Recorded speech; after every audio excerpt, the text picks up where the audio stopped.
আজ থেকে প্রায় 1400 বছর আগে, যখন পৃথিবীতে সূর্যের আলো ছিল, চাঁদের জ্যোৎস্নাও ছিল, তবুও সমগ্র বিশ্ব জাহান ছিল গুমরাহির অন্ধকারে।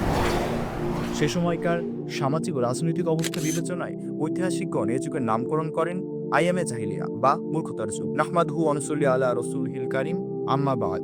ফাউযু বিল্লাহি মিনাশ শাইতানির রাজিম। বিসমিল্লাহির রহমানির রহিম।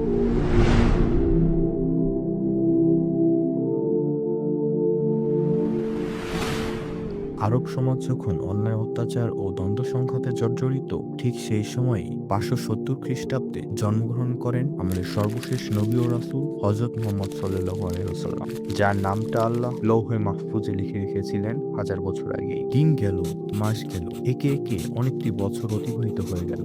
দু জাহানের সর্দার নবী বড় হতে লাগলেন। এক সময় টকবকে যুবকে পরিণত হলেন। অবশেষে একদিন হেরা পর্বতে ধ্যানমগ্ন থাকা অবস্থায় জিব্রাইল আলাইহিসসালাম আল্লাহ তাআলার তরফ থেকে ওহী নিয়ে আসলেন এবং বললেন, ইকরা বিসমি রব্বিকাল্লাযী খলাক।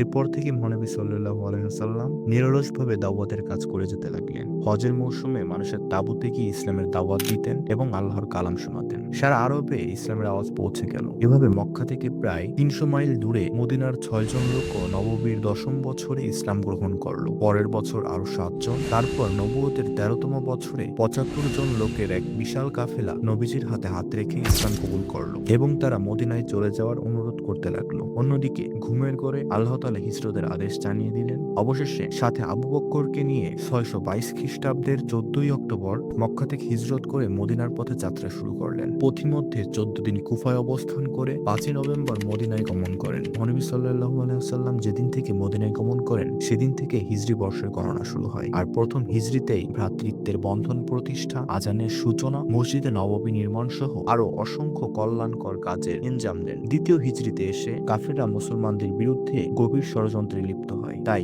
11ই মার্চ 624 খ্রিস্টাব্দে পবিত্র জুম্মার দিন মাত্র 13 জন বীর মুসলিম নিয়ে বদর প্রান্তে ইসলামের বিজয়কে ছিনিয়ে আনেন। এছাড়া দ্বিতীয় হিজরিতে সাবাকের যুদ্ধ সহ মোট 5টি যুদ্ধ করেন এবং 3টি সারিয়া প্রেরণ করেন। তৃতীয় হিজরির শাওয়াল মাসে 3000 কাফিরের মোকাবেলায় মাত্র 650 জনকে নিয়ে উহুদ প্রান্তে যুদ্ধের নেতৃত্ব দেন। চতুর্থ হিজরিতে মহানবী সাল্লাল্লাহু আলাইহি ওয়াসাল্লাম সশরীরে 2টি যুদ্ধ করেন এবং 4টি সরিয়া প্রেরণ করেন। অতঃপর পঞ্চম হিজরি শাওয়াল মাস মোতাবেক 627 খ্রিস্টাব্দে মুসলমানদের সীমান্ত রক্ষার জন্য 24,000 কাফেরের মোকাবেলায় মাত্র 3000 মুসলিম সেনা নিয়ে মহানবী সাল্লাল্লাহু আলাইহি ওয়াসাল্লাম যে ইতিহাস রচনা করেন, তা ইতিহাসের পাতায় আজীবন সোনালী হরফে লেখা হয়ে থাকবে। অষ্টম হিজরির 10 রমজান মাত্র 10,000 লড়াকু সৈনিক নিয়ে তিনি মক্কা বিজয় করেন, বিদায় হজ পালন করেন এবং ঐতিহাসিক ভাষণের মাধ্যমে তার নবুয়তের দায়িত্বের আনুষ্ঠানিক সমাপ্তি ঘোষণা করেন। 11 হিজরি রবিউল আউয়াল মাসের 12 তারিখ 10 দিন অসুস্থ থাকার পর তিনি পৃথিবী ত্যাগ করেন। এই স্বল্প সময়ে মহানবী সাল্লাল্লাহু আলাইহি ওয়াসাল্লামের সম্পূর্ণ সিরাত তুলে ধরা সম্ভব নয়। আমি তার 10 বছরের মাদানী জীবনের বীরত্ব গাথা,